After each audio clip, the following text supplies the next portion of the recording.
Welcome back to another edition of Morning Brew. I'm your host, Will Brewer. We're coming off of a great fight card in Kansas City, Max Holloway versus Arnold Allen. It was a phenomenal night of fights. See, we're in Kansas City.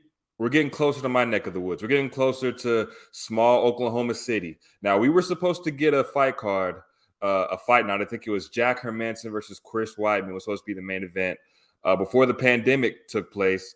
We're getting closer. Now, it may be another year and a half, but I think we're finally getting closer. But to see the UFC in Kansas City, that means we're getting closer. So I love it. What a night of fight! What a night of fights that it was. Max Holloway versus Arnold Allen. Great fight. Max Holloway wins via unanimous decision. 49-46, 49-46, 48-47 from the judges. It was a great fight. It was very, very close. Some of these rounds were extremely close. I thought Max Holloway looked phenomenal. I thought it was reminiscent of the Max Holloway of old.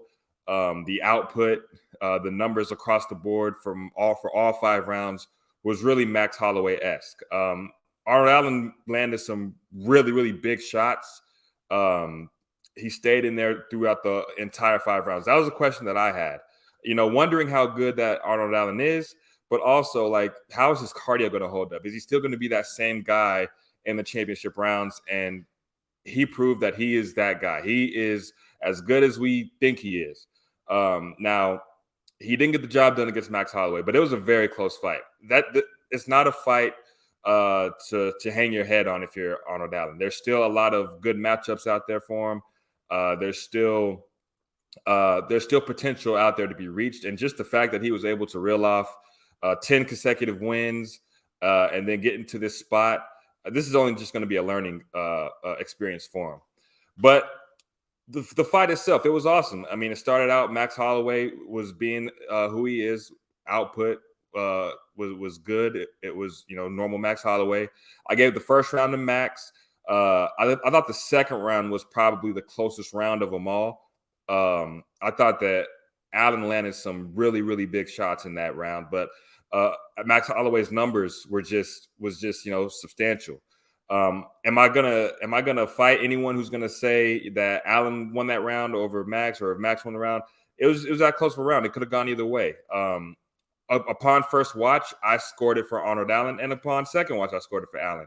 I thought the bigger shots that he landed was the story of that round, but Max Holloway did end the second round very, very good. So I'm not going to be mad at anybody that says that Max won that round. So the third round I thought was Max's best round, the clearest round of them all. Max Holloway won that third round. The fourth round was extremely close too, but I edged that one to Max. I just didn't think the shots that Arnold Allen landed as he did in the second round were as big in the fourth. So I gave that one to Max. And then the fifth round was pretty much Arnold Allen the whole round. Of course, you got at the end with Max kind of dropping him. I don't know if that was more of a slip or if Max actually knocked him down, but it was a crazy sequence at the end. With the shot landing, or if it was a knockdown or not, I thought that Allen did enough regardless to win that round. So I thought Max Holloway won that fight 48-47. But if it's 49-46, I mean, the rounds were so close that it could have went that way. If it's 48-47 for Allen, I wouldn't have been mad at it, especially upon first watch. I thought that was a very close fight. I thought maybe we would have gotten, the judges not really agreeing on who they thought won. Maybe it would have been a split decision. But you know what?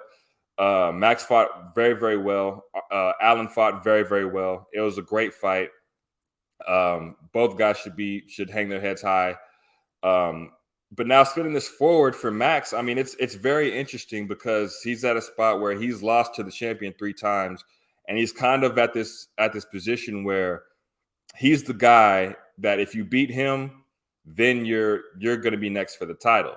Now, with how dominant Volk is, you kind of have to get to a point where you just got to give the next guy a title shot, kind of, because Volk's beaten Max, he's beaten Zombie, he's beaten Ortega. Now we're getting these these younger guys coming up, like, Yair, of course, Emmett, they were just in the interim title fight, but now you got Topuria, Evloev, Bryce Mitchell, all these younger guys that are coming up. Volk's going to have to, start fighting these guys, but are they going to have to get through Max first? And if that's the case, then are they going to be able to beat Max? I don't know what the answer to that is. Because every time we see Max fight somebody outside of Volkanovski, he gets the win. Calvin Kattar, Arnold Allen, Yair Rodriguez, who is fighting for the title, but he had to win that Josh Emmett fight in order to get that done. He had to beat Brian Ortega in order to get to that moment. So, I don't know, man. It's tough. So, like, Max Holloway's obviously he's got to do more. He can't just get a title shot off of this one win. I'm hearing that Max Holloway is going to be, or that he called out the Korean Zombie. I love that fight, especially because Zombie's kind of in a similar spot. Like, he had a title shot, Volk dominated him, but he's still a big name. Max Holloway and the Korean Zombie for a fight night main event. I mean, just all the stuff that both those guys have done in their careers. It's major. That's a major fight night main event that I would love to see. Everybody would tune in for it, and I think it would be an exciting fight. It would be an exciting scrap. I think that I have an idea of how I think that fight would go, but I still think that it'll be a tough fight for both guys. I think both guys wouldn't leave that octagon unscathed. So I think that Max and Zombie makes a ton of sense. Now, but then, of course, let me say this before I move on from Max. If Yair does beat Volk, you'll probably get an immediate rematch. But if Yair ends this year as champion and has beat Volk twice, that opens the door for Max. So I think either way, we'll see Max again this year. So spinning it forward, man, I think there's just the options are open. Just that title just has to get off of Volk for Max. So we'll see how that goes from there. But in terms of Arnold Allen, there's still so many good matchups. Like I said, all those names that I listed, Josh Emmett, Topuria, Bryce Mitchell, Evloev, Brian Ortega's out there. There's just so many guys who he hasn't fought, who are kind of in that similar spot that Arnold Allen was that he was in before this Max fight. So that just gives the featherweight division another measuring stick type of guy at the top of the division to see where these guys are. So I think that this featherweight division is getting very interesting, and I think this Volkanovski and Yair Rodriguez matchup is phenomenal. Just briefly, Volk and Yair, I think that Yair presents the most dangerous opponent that Volk has ever fought. In terms of skill for skill, Volk is so good. He's great. Obviously, he's to do what he did to Max in that last fight. It was nothing short of spectacular. I left this Volk and Allen, or I left this Allen and Max fight just thinking how good that Volk is. So Yair's got a tall task ahead of him, but Yair is very dangerous with his kicks, with his punches, speed. He presents a lot of potential problems for Volk, and it's going to be very interesting to see what happens in July between those two. Your co-main event, Edson Barboza versus Billy Quarantillo. I thought this was just, if you forgot how dangerous Edson Barboza is, I think this fight just definitely brought you back up to speed.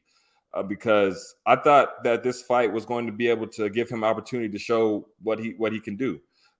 Billy Q is a guy who's going to go out there and stand and trade with him. I thought Billy Q could have used wrestling more, because that showed to be something that Barboza really struggles with. But if you're going to go out there and get into a brawl with a guy as skilled, a guy with the bag as deep as Barboza, something like that's going to happen. And that knee came out of nowhere. It was perfectly timed and got Billy Q out of there.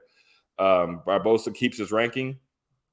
I think there's still a lot of fun matchups out there for him at 145. Maybe he is a guy that could fight Arnold Allen.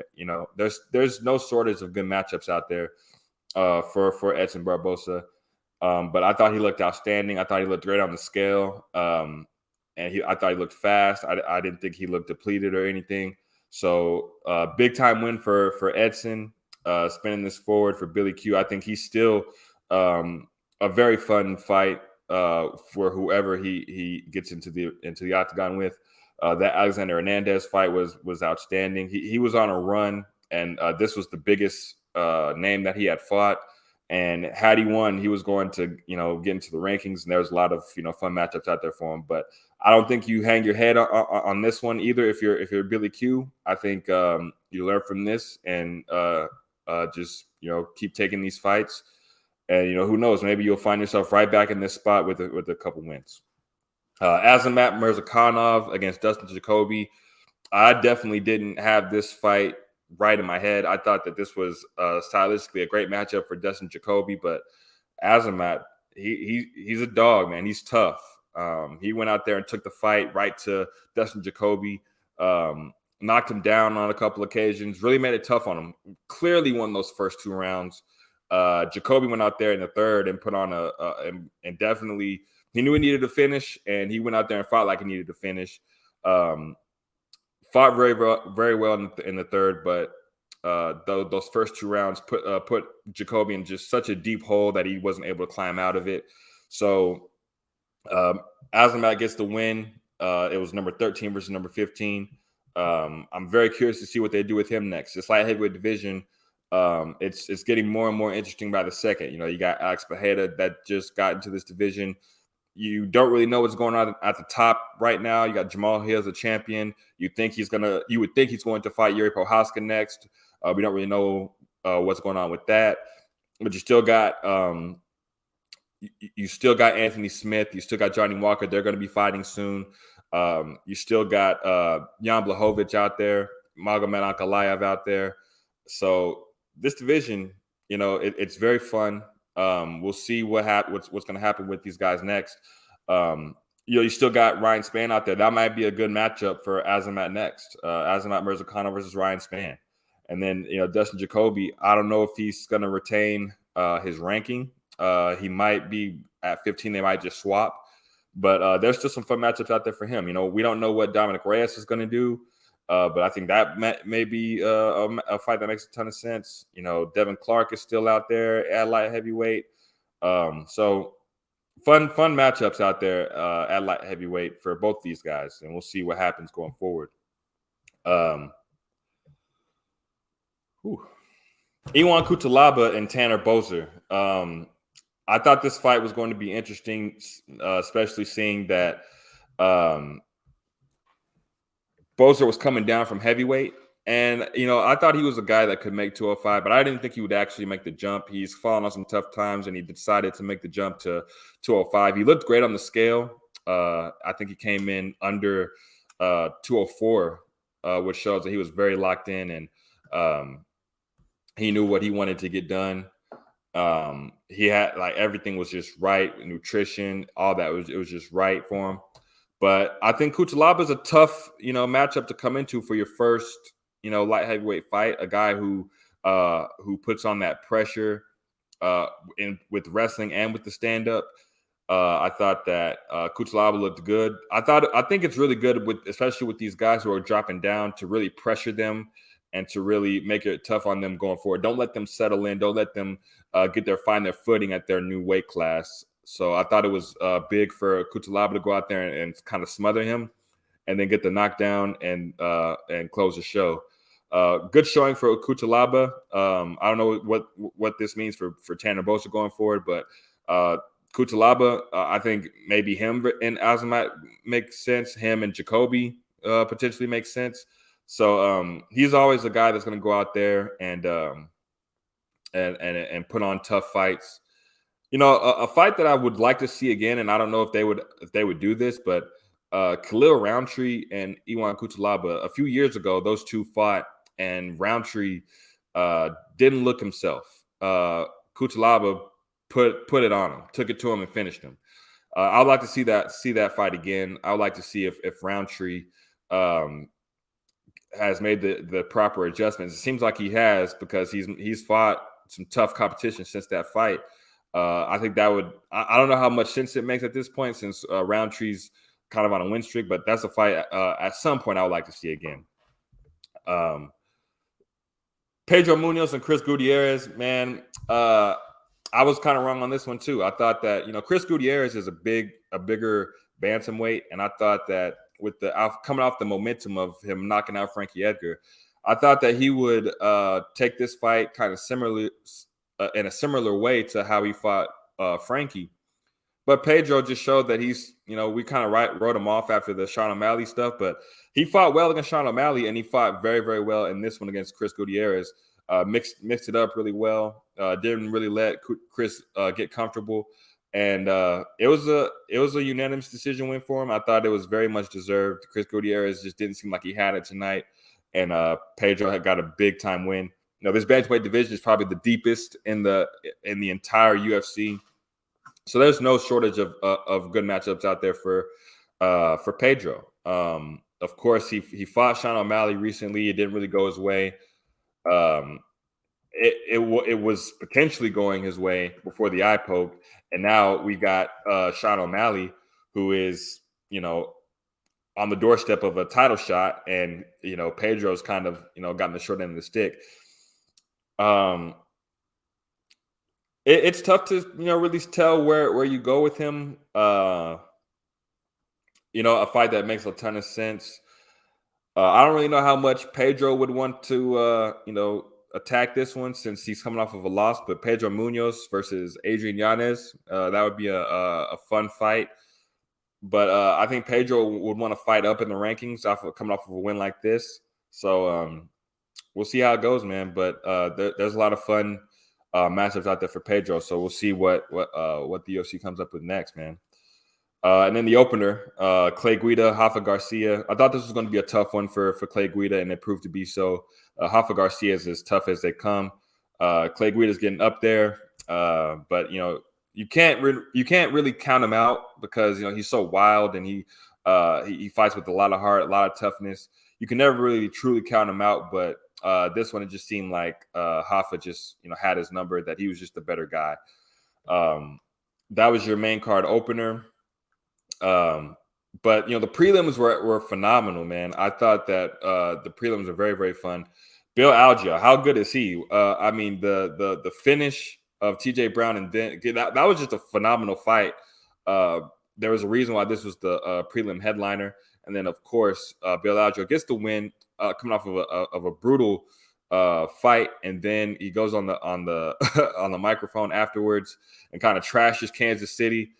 He's not going to win any fans with that, but I think it was good that he did something like that on a fight night.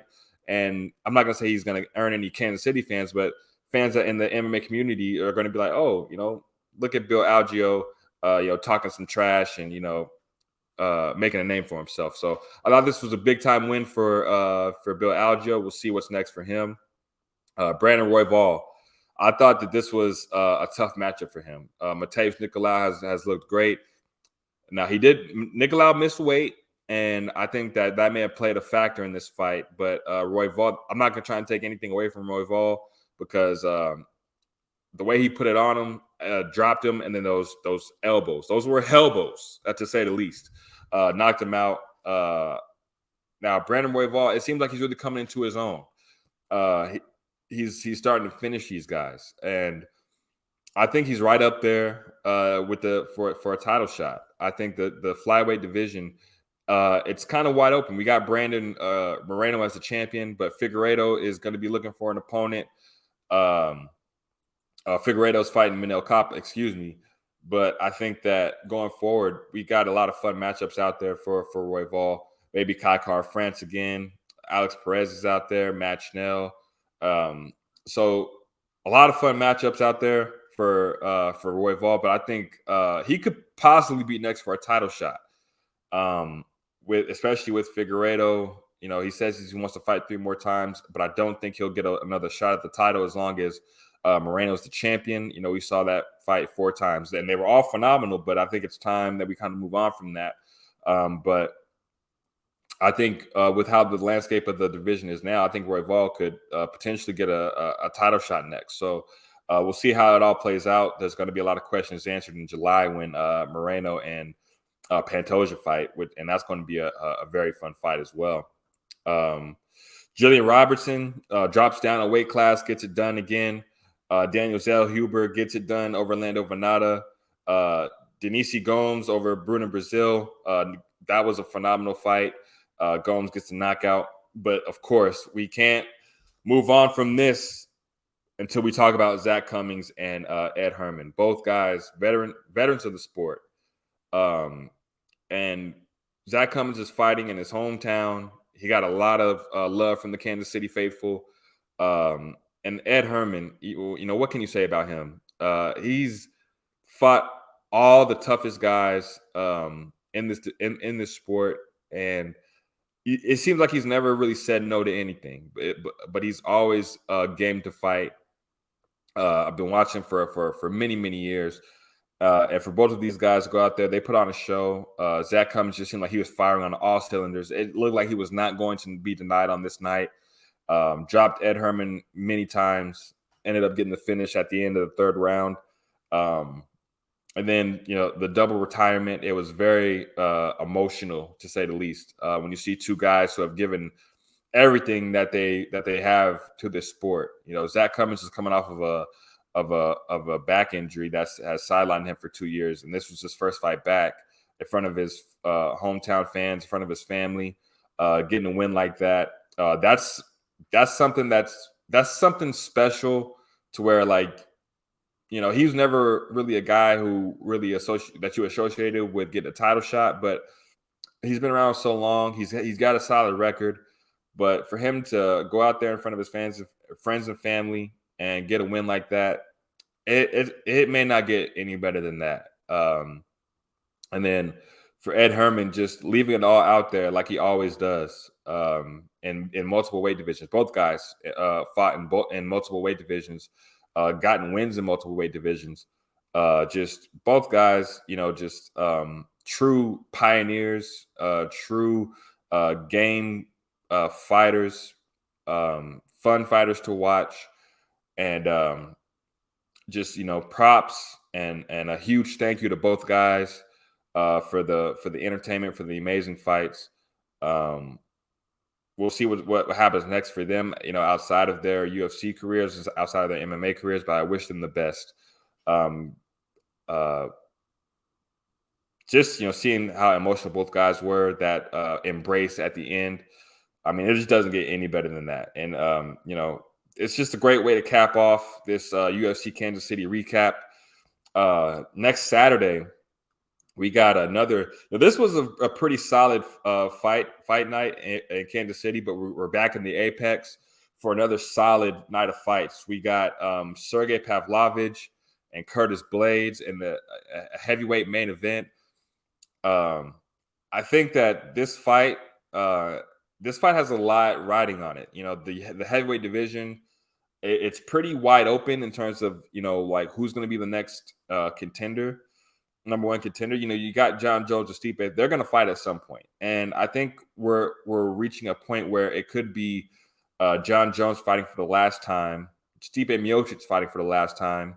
We got Francis, who's not a part of the UFC anymore.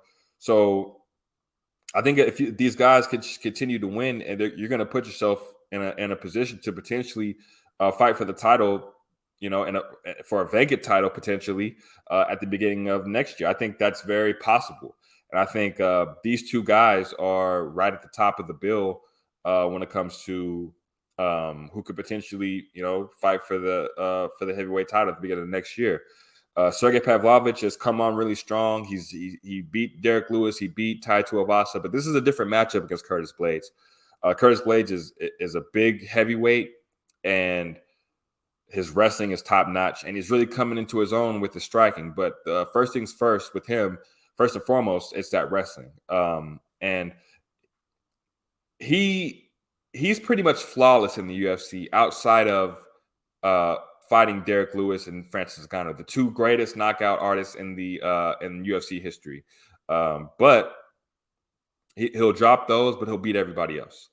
Is Sergey Pavlovich, is his power similar to that of Derek Lewis and Francis Ngannou?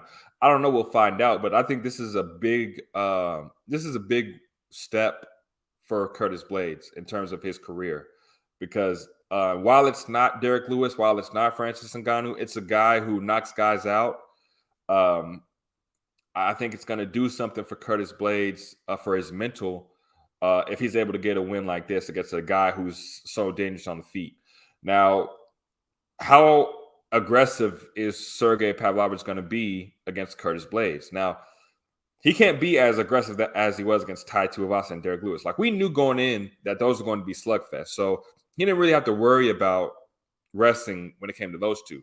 This one, he's going to have to be worried about the wrestling for sure. So I wonder how aggressive he's going to be, because, swinging away like that, that's just going to leave yourself open for takedowns from Curtis Blades. So, and then I wonder how much Curtis Blades is going to attack with his hands. We know that all fights start out standing, but how much is he going to want to strike? We'll see, because he has. I'm not gonna say he's fallen in love with it by any means, because he's still wrestling heavy, but he's down to exchange. How long that lasts, we'll find out. But I think that's a good question to ask when it comes to this fight with Pavlovich and Blades. So big heavyweight title implications with this one.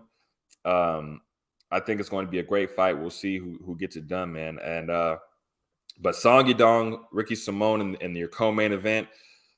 I mean, both of these guys. This is a very fun fight. Young, hungry. This bantamweight division is just loaded with talent, and these two guys are pretty much towards the top.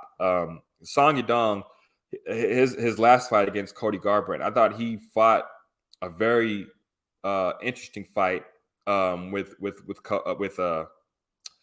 Corey Sandhagen. Excuse me.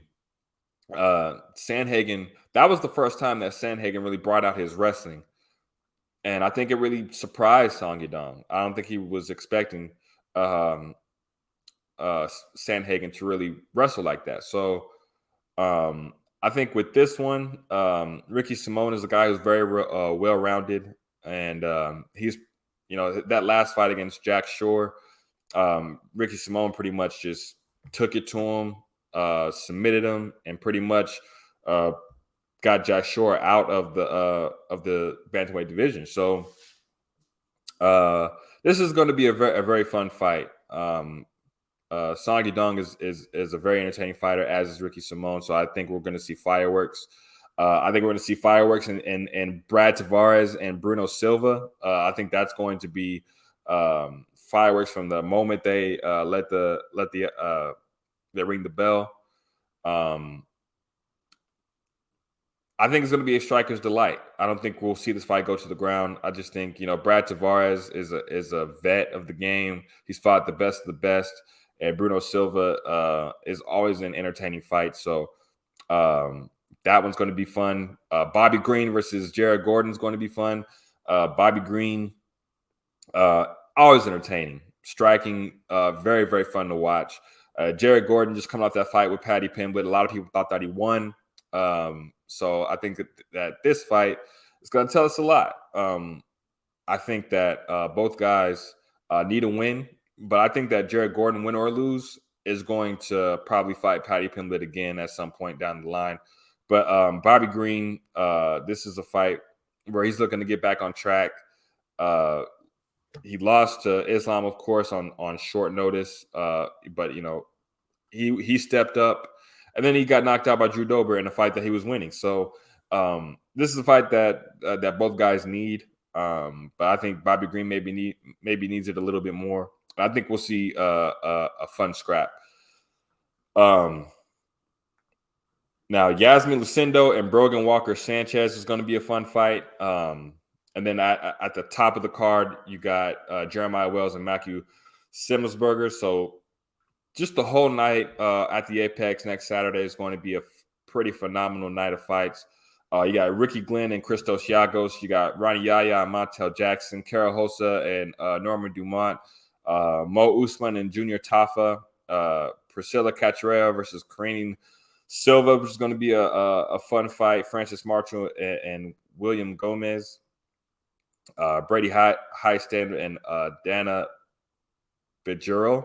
So big night of fights coming up on Saturday, headlined by Sergey Pavlovich and Curtis Blades. Going to be a fun night of fights, man. I can't wait for it. And we're getting closer to May 6th. We had a co-main event fallout on May 6th, Charles Oliveira and Beneil Dariush. That was a fight that everyone was looking forward to.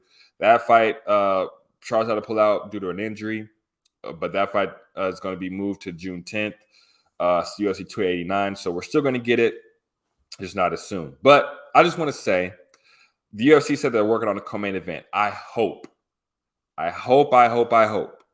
that we're talking about Gilbert Burns versus Bilal Muhammad. I mean, that fight just makes all the sense in the world. Both these guys are one win away from getting the title shot. And we're at a point now in the welterweight division where we got a new champion. We obviously have the number one contender with Colby Covington. Kamaru Usman is, we don't know what's next for him. We haven't heard too much from him following this his last fight with Leon Edwards. So I think the two next guys are Gilbert Burns and Bilal Muhammad. I know Dana said Shavkat and Bilal was a fight that they were working on. Shavkat is special. Trust me. I know how special that guy is, but I think he needs one more before he gets into the conversation where Gilbert and Bilal are. I think Gilbert and Bilal are both at the same exact point in their careers, same exact point in the rankings. I think that this is the fight that makes all the sense in the world. I hope that this is the co-main event for May 6th. Now, I know it's short notice. I know Gilbert just fought, and I don't really know what state Bilal is in. But if we can get this fight for May 6th, I don't care if it's 3 rounds or if it's a 5-round co-main event. I would love to see that. I just hope that's the fight that we get. I think that if there was ever a time to make it, that this is it, because the UFC seems to be against giving this fight, Gilbert and Bilal, even though it makes a ton of sense. I just hope that that's the fight that we're looking at on May 6th as the co-main event. But May 6th is a few weeks away, and we will see what happens this Saturday with Sergey Pavlovich and Curtis Blades. We will do it again next week. Thank you all for tuning in. Peace.